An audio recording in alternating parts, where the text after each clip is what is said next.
श्रीहरिवायुगुरुभ्यो नमः। ओं वंदे विष्णुं नमामि श्रियमथ च भुवं ब्रह्मवायू च वंदे गायत्रीं भारतीं तामपि गरुडमनन्तं भजे रुद्रदेवं देवीं वंदे सुपर्णीमहिपतिदयितां वारुणीमप्युमां ताम् इंद्रादीं काममुख्यानपि सकलसुरान् तद्गुरून्मद्गुरूंश्च अभ्रमं भङ्गरहितम् अजडं विमलं सदा आनन्दतीर्थमतुलं भजे तापत्रयापहं जलज्येष्ठनिभाकारं जगदीशपदाश्रयं जगतीतलविख्यातं जगन्नाथगुरुं भजे। पृथ्वीमण्डलमध्यस्थाः पूर्णबोधमतानुगाः वैष्णवाः विष्णुः हृदयाः तान् नमस्ये गुरून् मम। आपादमौलिपर्यन्तं गुरूणाम् आकृतिं स्मरेत् तेन विघ्नाः प्रणश्यन्ति सिद्ध्यन्ति च मनोरथाः। श्री विद्यासागरमाधवतीर्थगुरुभ्यो नमः। हरिः ओಂ। ಫಲವಿದು ಬಾಳ್ದುದಕ್ಕೆ ಸಿರಿ ನಿಲಯನ ಗುಣಗಳ ತಿಳಿದು ಭಜಿಸುವುದೇ ಫಲವಿದು ಬಾಳ್ದುದಕ್ಕೆ. ಸೋಚಿತ ಕರ್ಮಗಳಾಚರಿಸುತ್ತ ಬಲು ನೀಚರಲಿ ಪೋಗಿ ಯಾಚಿಸದೆ ಖೇಚರವಾಹಚರಾಚರ ಬಂಧಕ ಮೋಚಕ ನಹುದೆಂದು ಯೋಚಿಸುತ್ತಿಪ್ಪುದೇ ಫಲವಿದು ಬಾಳ್ದುದಕ್ಕೆ. నిన్నటి రోజున ఫలవిదు బాళుదಕ್ಕೆ ప్రారంభం చేసి పల్లవి అనుపల్లవి మొదటి పద్యాన్ని చెప్పుకోవటం జరిగింది. ఈరోజు రెండవ పద్యం.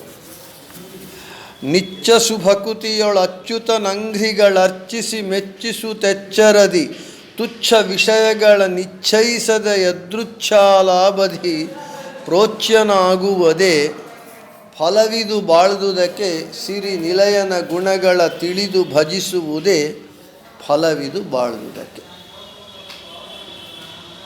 మనకు అక్షరముల ప్రాస ఎంత సుందరంగా ఉంటున్నది. దాన్ని బాగా రాగయుక్తంగా సంగీతం వచ్చిన వాళ్ళు పాడితే వినడానికి చాలా వినసొంపుగా ఉంటుంది. నిత్య శుభకుతియొಳಚ್ಯುತ ನಂಘ್ರಿಗಳರ್ಚಿಸಿ ಮೆಚ್ಚಿಸು ತೆಚ್ಚರದಿ ತುಚ್ಛ ವಿಷಯಗಳ ನಿಶ್ಚಯಿಸದ ಯದೃಚ್ಛಾಲಾಭದಿ ಪ್ರೋಚ್ಯನಾಗುವುದೇ. మనకు నిత్య శుభకుతియొಳು అంటే నిశ్చల అంటే నిశ్చలమైనటువంటి, శుభకుతియొಳು అంటే మంచి, సుభక్తి సుభక్తి. సు అనేటటువంటి ఆ అక్షరాన్ని ఎందుకు వేశారు అనేటటువంటిది చూద్దాం. మంచి భక్తితో అచ్యుత నంఘ్రిಗಳర్చిసి, అచ్యుతుడైనటువంటి, అచ్యుత శబ్దవాచ్యుడైనటువంటి, అచ్యుత నామకుడైన భగవంతుని అంఘ్రిಗಳು అంటే పాదములు అర్చించి మెచ్చిసుత ఎచ్చరది, నీవు ఊరికే భగవంతుని పాదములందు భక్తి చేయటం కాదు, చేసి వాణ్ణి మెప్పించాలి. ఎచ్చరది బాగా జాగరూకతో జాగ్రత్తగా వాణ్ణి నీవు జాగ్రత్తగా ఉండి భగవంతుని విషయంలో, భగవంతుని హరివాయు గురువులయందు భక్తి చేయటంలో అతి జాగరూకతో ఉండి వాణ్ణి మెప్పించాలి.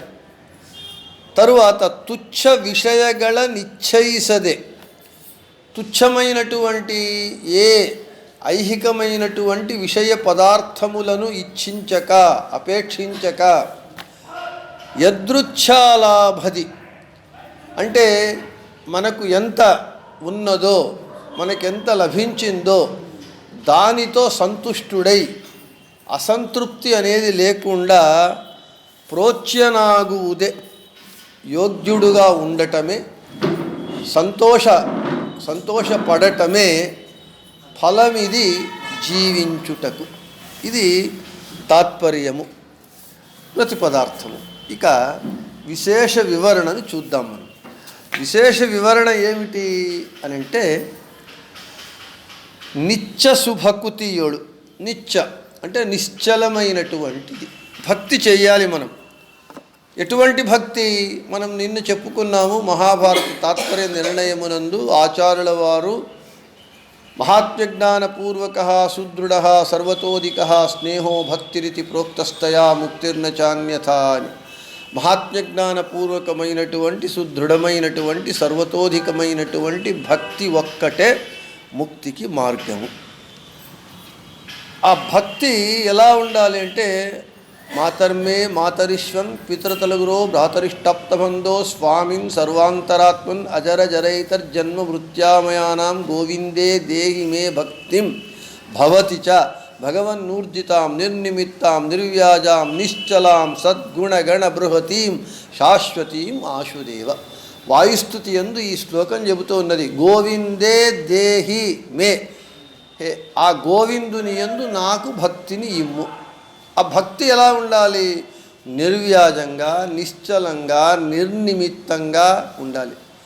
ఆ నిశ్చలంగా ఉండాలి. భక్తి అనేటటువంటిది సుదృఢంగా ఉండాలి. ఎన్ని ఆటంకాలు వచ్చినా ఆ భక్తిలో చంచలత్వం ఉండకూడదు. నేను నమ్మినటువంటి దైవము, నా దైవము వీడు అంటే భగవంతుడు అని వాడిని మనం నమ్మినప్పుడు, అర్జునుడు కృష్ణుడు భగవంతుడు అని సర్వకాల సర్వావస్థలయందు ఆ జ్ఞానం లేకపోవటం వలనే భగవద్గీత బోధించవలసి వచ్చింది. నేను మొన్న చెప్పినట్లుగా భీమసేనుల వారికి ఆ శంక లేదు, అనుమానం లేదు కాబట్టి భీమసేనుల వారికి ఆ గీత బోధించవలసిన అవసరం రాలేదు. ఆ నిశ్చలంగా ఉండాలి, దృఢంగా ఉండాలి, సర్వతోధికంగా ఉండాలి, మహాత్మ్యజ్ఞానపూర్వకంగా ఉండాలి భగవంతుని యందు చేసేటటువంటి భక్తి. ఎలాగా అనంటే, హనుమంతుల వారు తాను నమ్మినటువంటి రాముడు నా దైవము, ఎంత నమ్మకము, కన్విక్షన్, నిశ్చలత్వము. హనుమంతుడు ఈ విధంగా చెబుతూ ఉన్నాడు, భండన భీముడు ఆర్తజన బాంధవుడు ఉజ్వల బాణ తూణ కోదండ కళా ప్రచండ భుజతాండవ కీర్తికిన్ రామమూర్తికిన్ రెండవ సాటి దైవమిక లేడనుచున్ గడగట్టి భేరిక దాండద దాండ దాండ నినదంబుల జాండము నిండ మత్త వేదండమునెక్కి చాటెదన్ దాశరథి కరుణాపయోనిధి.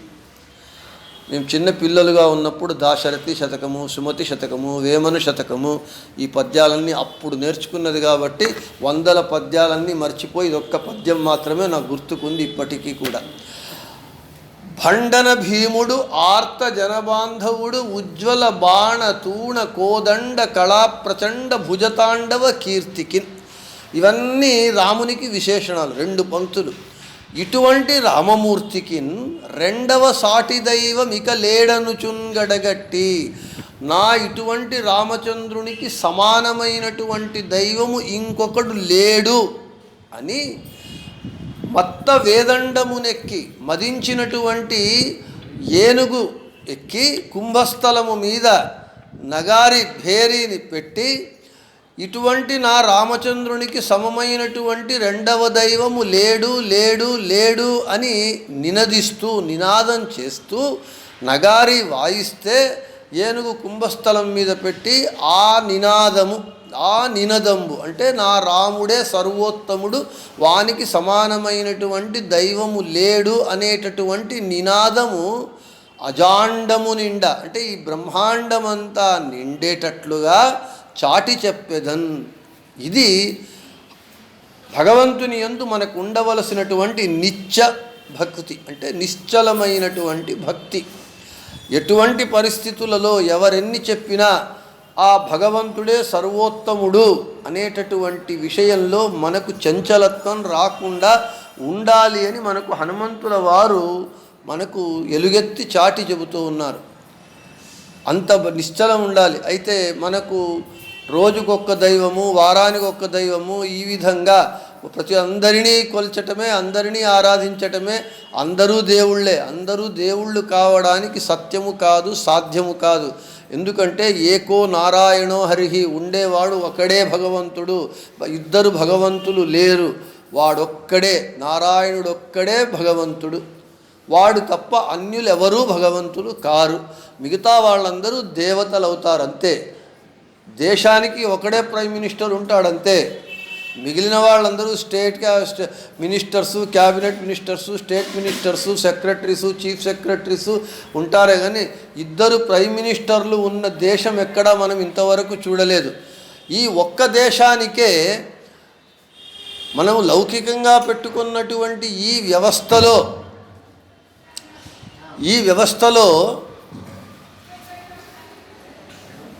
వ్యవస్థలో ఒకడే, ఒక దేశానికి ఒక పరిపాలకుడు ఉంటూ ఉన్నాడు. అటువంటిది ఇది భగవంతుని సామ్రాజ్యము. చతుర్దశ భువన యుక్తమైనటువంటి ఈ బ్రహ్మాండము భగవంతుని సామ్రాజ్యము. ఈ భగవంతుని సామ్రాజ్యానికి భగవంతుడు ఒక్కడే ఉంటాడు కానీ అనేక మంది భగవంతులు ఉండడానికి సాధ్యము కాదు. కాబట్టి మనకు అంత నిశ్చలమైనటువంటి భక్తి ఉండాలి మనకు. అందుకే నిత్య సుభకుతియలి అని అంటున్నారు. మనమందరూ హనుమన మనయవరు నావెల్లరూ కూడా హనుమంతుని ఇంటి వాళ్ళం మనమందరూ. హనుమన మతవే శృతి సమ్మతవు. కాబట్టి మనకు హనుమంతుడే ఆదర్శప్రాయుడు. హనుమంతుడు అన్ని విధాలా మనకు భక్తి యందు హనుమంతునికి సమానమైనటువంటి వాళ్ళు లేరు. అది శాశ్వతమైనటువంటి భక్తి. నిత్య సుభಕುತಿಯೋಳು అచ్యుతనంఘ్రిಗಳರ್ಚಿಸಿ. సుభకృతి భక్తి అనొచ్చు కదా. సుభకృతి అని ఆ సు అనేటటువంటి అక్షరాన్ని ఎందుకు వేస్తూ ఉన్నారు అని ప్రశ్న. భక్తి చేస్తూ ఉన్నాం. అయితే సుభకృతి మంచి భక్తి ఏది? మంచి భక్తి చెడ్డ భక్తి ఉంటుందా అంటే తప్పకుండా ఉంటుంది. హరియే సర్వోత్తముడు, వాడొక్కడే సర్వతంత్ర స్వతంత్రుడు, వాడు ఈశుడు, మనము దాసులము అని తారతమ్యానుసారంగా చేసేటటువంటి భక్తి సుభక్తి.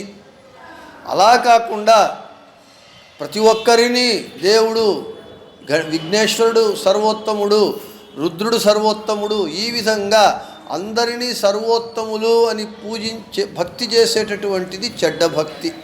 సుభకుతియలి. ఈ విధంగా తారతమ్యానుసారంగా మధ్వమతము చెప్పినటువంటి, మధ్వాచారులు వారు చెప్పినటువంటి భక్తి చేస్తే అది సుభకుతియుడు. ఈ విధంగా ఇంతటి జ్ఞానానుసంధానపూర్వకమైనటువంటి తారతమ్యోపేతమైనటువంటి పంచభేదయుక్తమైనటువంటి భక్తిని చేస్తే అది సుభకుతి అని అంటున్నారు. అంతేకాకుండా మనకు మంచి భక్తి అంటే ఇంకొక విధంగా కూడా మనము పొద్దున గీతా చెప్పుకున్నాం. భగవంతుని యందు భక్తి చేయాలి, నిష్కామ కర్మ చేయాలి, నిష్కామ భక్తి చేయాలి. ఏది కూడా నాకు భగవంతునితో నేను నీకు ఈ సేవ చేస్తాను, నా ఈ కోరిక తీర్చు, ఈ కోరిక తీరిస్తే నీకు సేవ, లేకపోతే సేవ లేదు. సంకటబందాగ వెంకటరమణ అని. అలా కాకుండా సంకటము రాకపోని భగవంతుని యందు భక్తి చేయటం అనేటటువంటిది మన కర్తవ్యము. ఏ ఫలాపేక్ష లేకుండా భగవంతుని యందు భక్తి చేయటము మంచి భక్తి. ఫలాపేక్షతో చేయటం అనేటటువంటి భక్తి మంచి భక్తి కాదు. అంటే హరివాయు గురువులందు నీవు చేయటము నిష్కామమైనటువంటి భక్తిని చెయ్యి. సుభకుతియోడు అచ్యుతనంఘ్రిಗಳರ್ಚಿಸಿ. అచ్యుతుడు, చ్యుతి అంటే నాశము, అచ్యుతుడు అంటే నాశము లేనటువంటి వాడు. అటువంటి భగవంతుని అంఘ్రిಗಳರ್ಚಿసి అంటే పాదములను అర్చించు. ఇక్కడ పాదములను ఎందుకు అర్చించాలి? శిరస్సుకు కదా మనం నమస్కారం చేయాలి. శిరస్సుకు నమస్కారం చేసేటటువంటిది మన పద్ధతి కాదు, పాశ్చాత్య సంస్కృతి. మనము నమస్కారం అంటే పెద్దవాళ్ళు వచ్చినప్పుడు వాళ్ళ కాళ్ళకు వంగి సాష్టాంగ నమస్కారం చెయ్యటం అనేటటువంటిది మన పద్ధతి. పాశ్చాత్య సంస్కృతి గుడ్ మార్నింగ్ సార్ అని ఇట్లా చెప్పడం, వాడు ఏం కొడుతున్నాడో చెబుతున్నాడో ఏం చేస్తున్నాడో కాకుండా ఇట్లా శిరస్సుకు నమస్కరించటం అనేటటువంటిది పాశ్చాత్య సంస్కృతి.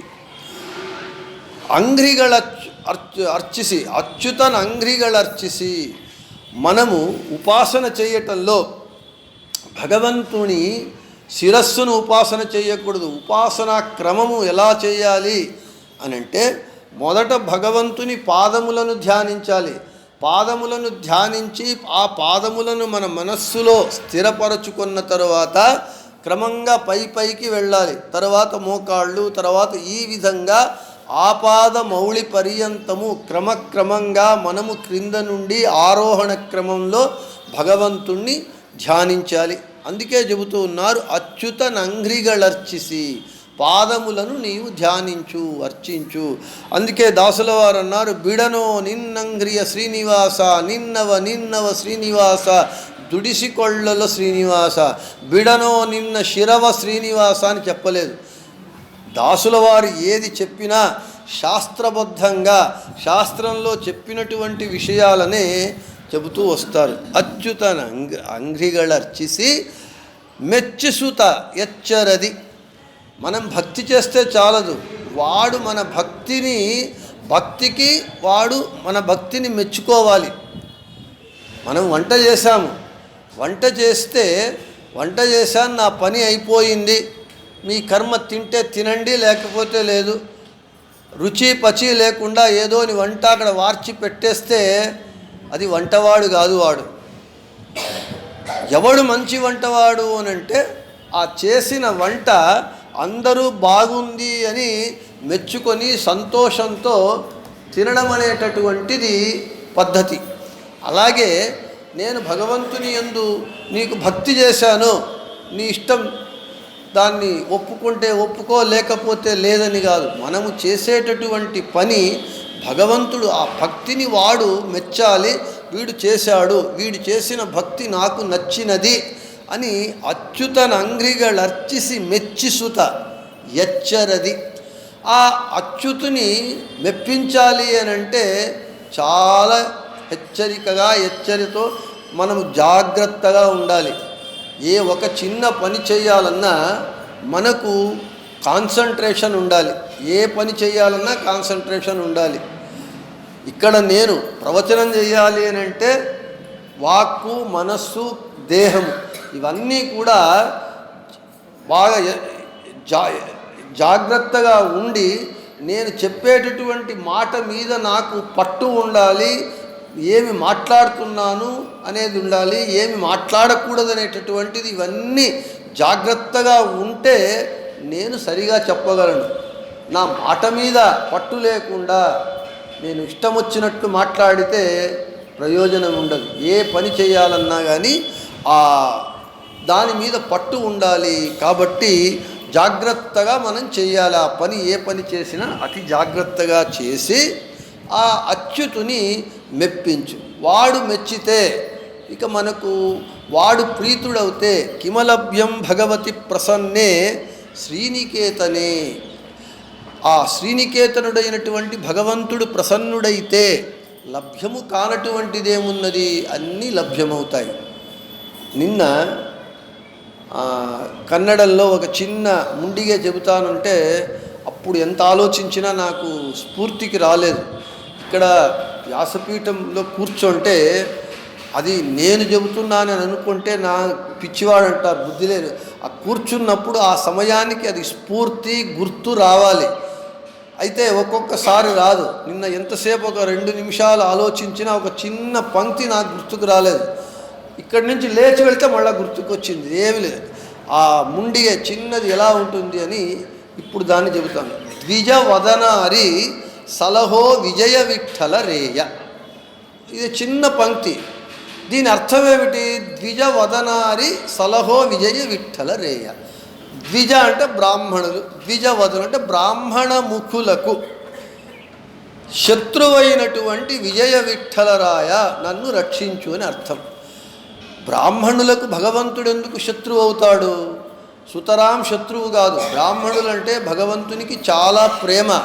మంత్రాధీనంతు దైవతం తన్మంత్రం బ్రాహ్మణాధీనం బ్రాహ్మణో మమ దేవత అని అంటాడు భగవంతుడు. దేవతలందరూ మంత్రములకు అధీనము, మంత్రములన్నీ బ్రాహ్మణులకు అధీనము. మంత్రాలను మంత్రసిద్ధి పొందినటువంటి బ్రాహ్మణులు నాకు దేవతలు అని చెప్తున్నాడు భగవంతుడు. కాబట్టి బ్రాహ్మణునికి శత్రువైనటువంటి వాడు భగవంతుడు అంటే అర్థం కాదు. అక్కడ ద్విజ అనేటటువంటి చిన్న 2 అక్షరాల శబ్దము అనేక అర్థాలను కూడుకున్నది. ఆ ద్విజ అనేటటువంటి శబ్దానికి ఎన్ని అర్థాలున్నాయి? ద్విజ అంటే 2 జన్మలు కలిగినటువంటివన్నీ ద్విజలే. ద్విజ 2 జన్మలు బ్రాహ్మణునికి. ఒకటి మౌంజీ తల్లి గర్భంలో ఒకటి వస్తే రెండవది మౌంజీబంధన అంటే ఉపనయనం అయితే 2వ జన్మ బ్రాహ్మణుడు. ద్విజ అంటే బ్రాహ్మణుడు. అయితే బ్రాహ్మణునికి అతడు శత్రువు కాదు. అక్కడ ద్విజ శబ్దానికి బ్రాహ్మణుడు అని అర్థం పెట్టుకుంటే కుదరదు, తీసేయాలి. ఇక ద్విజ అని అంటే పక్షి. పక్షి మొదట గుడ్డును పెడుతుంది, గుడ్డును చీల్చుకొని మళ్ళీ పక్షి వస్తుంది. సరే, పక్షికి శత్రువా అంటే పక్షిరాజు అయినటువంటి గరుడే వాహనుడు. కాబట్టి పక్షికి వాడు శత్రువు కాదు. ఇక ద్విజ అంటే ఇంకొకటి ఉన్నది. ఏది అంటే మన దేహంలోనే ఉన్నది. మన దేహంలో 2 సార్లు పుట్టేటటువంటి ఒక అవయవం ఉన్నది మన శరీరంలో. ఏది అంటే పండ్లు. పాల పండ్లు ఒకసారి వస్తాయి, తర్వాత గట్టి పండ్లు వస్తాయి, మళ్ళీ 2 సార్లు పండ్లు వస్తాయి. కాబట్టి 2 సార్లు జన్మ కలిగినటువంటిది. కాబట్టి మనకు ఈ దంతములకు ద్విజ అని పేరు. ద్విజ అంటే దంతము అని అర్థమైంది. వదనము అంటే ముఖం, వక్త్రము పర్యాయపదం వక్త్రము. ద్విజ అంటే దంత, వదన అంటే వక్త్ర. దంతవక్త్రునికి శత్రువైనటువంటి విజయ విఠల భిన్న హే శ్రీకృష్ణ రక్షించు అని. ఇది ఆ ముండిగ గల సౌందర్యం ఇలా ఉంటుంది. అక్కడ దాన్ని మనం అనేక అర్థాలు ఉన్నప్పుడు ఏ అర్థం అక్కడ సరిపోతుందో దాన్ని పెట్టుకోవాలి. ఇది నిన్న చెప్పాలని ప్రయత్నం చేస్తే గుర్తుకు రాలేదు, తర్వాత గుర్తుకొచ్చింది, ఇప్పుడు చెప్దామని. ఇప్పుడు మళ్ళీ గుర్తుకొచ్చింది కాబట్టి చెప్పటం జరుగుతూ ఉన్నది. ఇక తుచ్చ విషయಗಳ నిశ్చయిసదే.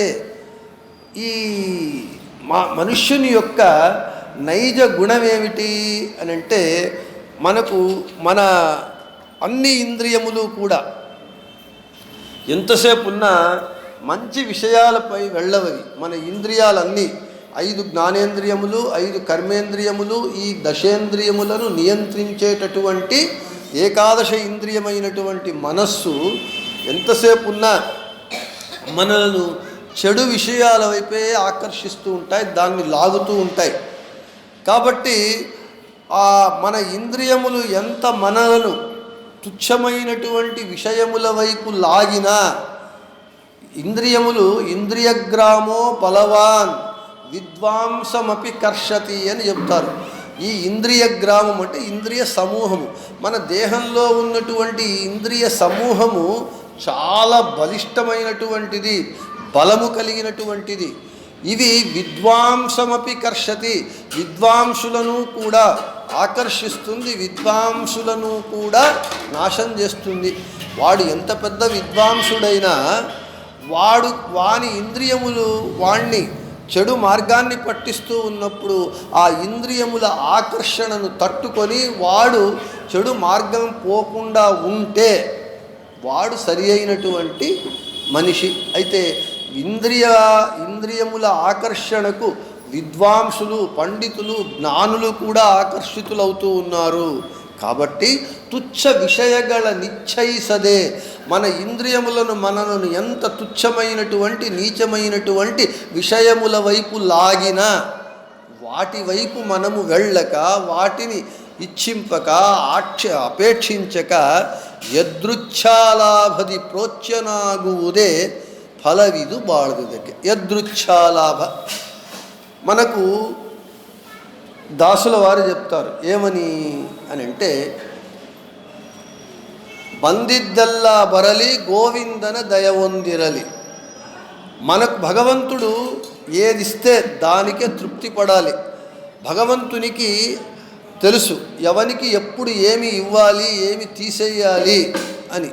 అయితే మనకు భగవంతుడే మనలకు అన్నింటినీ ఇచ్చేటటువంటి వాడు, తీసేటటువంటి వాడు అనేటటువంటి జ్ఞానం లేకుండా మనం ఏం చేస్తూ ఉంటాము, మన యోగ్యతకు మీరినటువంటి కోరికలను కోరుతూ ఉంటాము. మన యోగ్యత ఒక 50 లక్షలు పెట్టి ఇల్లు కట్టుకునే స్తోమత మనకు ఉన్నది.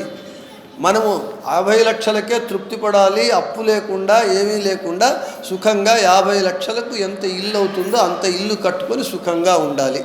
అయితే మనకు పక్కింటి వాడు 2 కోట్లు పెట్టి ఇల్లు కొనింటాడు, లోపలంతా ఇంటీరియర్ చేస్తాడు, డెకరేషన్ చేస్తాడు. అవి చూసిన తర్వాత మనకు నేను కూడా 2 కోట్లు పెట్టి ఇల్లు కట్టాలి, అప్పు చేసి పప్పు కూడు తినటం అవుతుంది. ఏం చేస్తా, అప్పు చేస్తాం. అప్పు చేసిన తర్వాత అవుతుంది, తర్వాత నెల నెల ఈఎంఐలు కట్టలేక అల్లాడాలి. కాబట్టి ఇక్కడ ఏమవుతూ ఉన్నది, మనకు భగవంతుడు ఇచ్చిన దానితో తృప్తిపడి జీవించటమే కంటెంటెడ్ లైఫ్. తృప్తి అసంతుష్ట ద్విజో నష్ట అని. ముఖ్యంగా బ్రాహ్మణునికి తృప్తి ఉండాలి. తృప్తి లేనటువంటి బ్రాహ్మణుడు దుఃఖమునకు గురి అవుతాడు. కాబట్టి మనలో ఎప్పుడైతే తృప్తి ఉంటుందో అప్పుడు సుఖమయ జీవితం. ఎప్పుడైతే తృప్తి లేకుండా ప్రతిదీ అసంతృప్తికి మనము లోనైతే దుఃఖానికి కారణమవుతుంది. మన ప్రవర్తన ఎలా ఉంటూ ఉన్నది అని అంటే అజ్ఞానంగా ఉంటూ ఉన్నది. మనము పిల్లలు ఏం చేస్తారు, టీవీలో యాడ్ చూసి royal Enfield bullet 350cc add చూస్తాడు. 10 సంవత్సరాల పిల్లవాడు ఇంట్లో. వాడు ఏం చేస్తాడు, చూసి నాన్న నాకు ఆ బుల్లెట్ కావాలి అని అడుగుతాడు. తండ్రి ఏమంటాడు, వీనికి బుల్లెట్ ఏం కర్మ, BMW కారు కొనిచ్చే స్తోమతనే ఉంది. అయినా తండ్రి ఏమంటాడు, రే నీకు ఇప్పుడు వద్దు, నీది కొనిస్తే దాని బరువులో సగం బరువు లేవు, నీకు కింద పడితే కాళ్ళు చేతులు విరుగుతాయి, నీకు ఇది మంచిది కాదు అని చెప్పి వాడు బుల్లెట్ కొనివ్వకుండా ఏదో 1,00,000 రూపాయలు మంచి ఎలక్ట్రిక్ సైకిల్ కొనిస్తాడు వానికి సుఖంగా పోవడానికి. ఇక్కడ ఏమవుతూ ఉన్నది, చిన్న పిల్లవానికి నాన్నకేమీ తెలీదు, నాకేం కావాలో నాకే బాగా తెలుసు, నాకు బుల్లెట్ కావాలని వాడు కోరతాడు. అయితే తండ్రికి తెలుసు వీనికి ఏది మంచి ఏది చెడ్డ, వీనికి బుల్లెట్ కొనిస్తే కాళ్ళు చేతులు తిరగొట్టుకుంటాడు, నాకే కష్టము వానికి నష్టం అని చెప్పి ఈయన బుల్లెట్ కొని. ఎందుకంటే తండ్రికి తెలుసు కొడుకుకి ఏది మంచిది ఏది చెడు అని. వానికి ఆ తెలివి లేకుండా నేనే బుద్ధివంతుణ్ణి అని చెప్పి కొడుకు అడుగుతాడు. అలాగే భగవంతుని దగ్గర మన పరిస్థితి కూడా అలాగే ఉంటుంది. భగవంతుడు నారు పోసిన వాడు నీరు పోయడా అని. మనకు భగవంతుడు అయ్యా నీ జీవితం ఇంత, నీకు భగవంతుడు పుట్టించేటప్పుడే birth date with death date పుట్టిస్తాడు. డెత్ డేట్ కూడా ఫిక్స్ అయిపోయి ఉంటుంది. జాతకం అని అంటాం. ఆ జాతకంలోనే వీడు ఈ సంవత్సరాలకు ఇల్లు చేస్తాడు, పెళ్ళి అవుతుంది, ఇంత డబ్బులు వస్తాయి, ఇల్లు కడతాడు, ఇల్లు పోగొట్టుకుంటాడని ఒక బ్లూ ప్రింట్ ఆల్రెడీ ప్రింట్ చేసి వదిలేస్తాడు అంతే. అది మనకు తెలుసు ఎప్పుడు వానికి ఏమి ఇవ్వాలి అని. అయితే మనం ఏమనుకుంటూ ఉన్నాము, నీకేమీ తెలియదు, నాకే బాగా తెలుసు, నాకేం కావాలో అని 50 లక్షల ఇల్లు కట్టుకునే స్తోమత ఉన్న నేను యదృచ్ఛా లాభ తృప్తి లేకుండా 2 కోట్ల ఇల్లు కట్టుకొని జీవితాంతము ఈఎంఐలు కట్టుకొని ఈఎంఐలు కట్టలేక బ్యాంకు వాళ్ళు జప్తు చేసి ఆక్షన్ వేస్తే దుఃఖపడేటటువంటి స్థితికి వస్తున్నాం. కాబట్టి ఎందుకు ఇది భగవంతుడు ఇచ్చిన దానితో తృప్తి పడకుండా పోవటం అనేటటువంటిది. కాబట్టి దాసులు చెబుతూ ఉన్నారు, యదృచ్ఛా లాభది ప్రోచ్యనాగువుదే. భగవంతుడు ఇచ్చిన దానితో తృప్తి పడుతూ సంతోషంగా ఉండటమే యోగ్యమైనటువంటిది. సంతోషంగా ఉండటమే ఫలమిది జీవించుటకు. కాబట్టి ఈ విధంగా జీవించాలి అనేటటువంటి తత్వాన్ని మనకు ఇక్కడ నీతి బోధన చేస్తూ ఉన్నారు జగన్నాథదాసుల వారు. ఇక 3వ పద్యానికి వస్తే, మనవాక్కాಯದೊಳನುಭವಿಸುವ ದಿನ ದಿನದಿ ವಿಷಯ ಸಾಧನಗಳನ್ನು ಅನಿಲಾಂತರ್ಗತ ವನರುಹದಳ ಲೋಚನಗರ್ಪಿಸಿ ದಾಸನು ನಾನೆಂಬುದೇ ಫಲವಿದು ಬಾಳ್ದುದಕ್ಕೆ ಸಿರಿ ನಿಲಯನ ಗುಣಗಳ ತಿಳಿದು ಭಜಿಸುವುದೇ ಫಲವಿ